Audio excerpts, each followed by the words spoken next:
Christy. Today I want to talk to you about finding the perfect living location for your loved one. So as AJ continues to push to move out of our house, I've had to really start looking at options for him. Now we're getting really close to the point where he'll need to move out.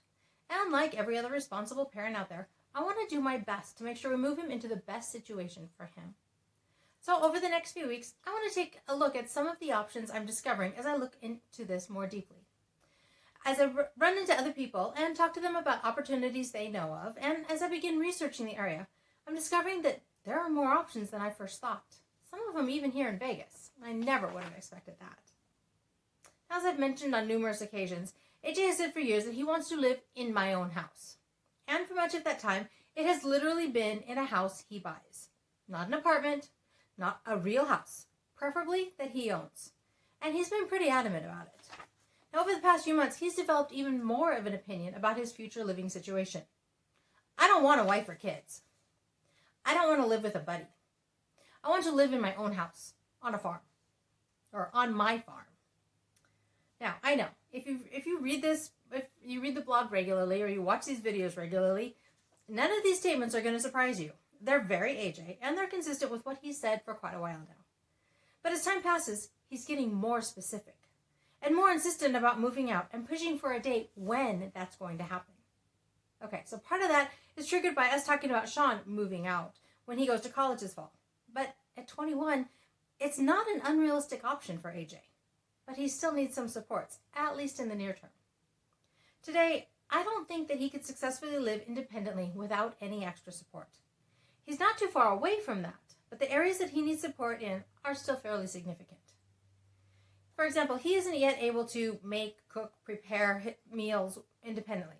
Okay, he can probably do more than he does here at home. Surprise, surprise.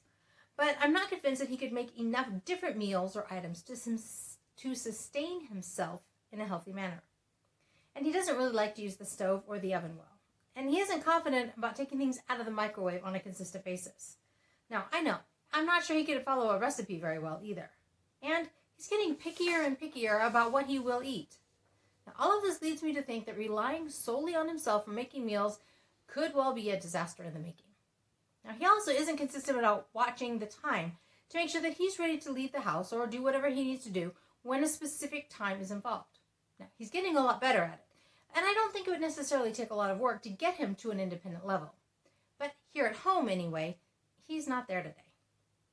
He also needs transportation to wherever he needs to go, and he needs help with knowing what medications to take aside from his regular ones. And he needs help shaving as well. Now, I'm sure that there are some other areas as well, but those are the ones that come to mind immediately. Now again, he's not necessarily far from living independently, but I just don't see it being successful today. And I think he'll learn these skills much better and more quickly if mom and dad aren't the ones teaching him. So far, I've come up with 5 different options for locations an adult with special needs could live. I still want to do some more research, so maybe I'll come up with a few others as well. But my plan at this point is to take a week on each option. Now, one of the options, living communities, will probably require multiple weeks as I look at specific options or locations. Now, I realize that, like a lot of other areas, it's an incredibly personal decision that will vary widely from family to family and even from individual to individual. I readily also admit that part of the reason I'm looking to move AJ out of our house is that what he's nearly insisting on. It's definitely not the best option for some. For others, maybe it's a reasonable option that hasn't yet been fully considered. Regardless of where you fall on the spectrum of living arrangements, I hope that you'll find some new things to consider throughout this series, and maybe even find an alternative that you decide to look into further. I have one request as we continue through the series. Keep an open mind and be willing to consider all options.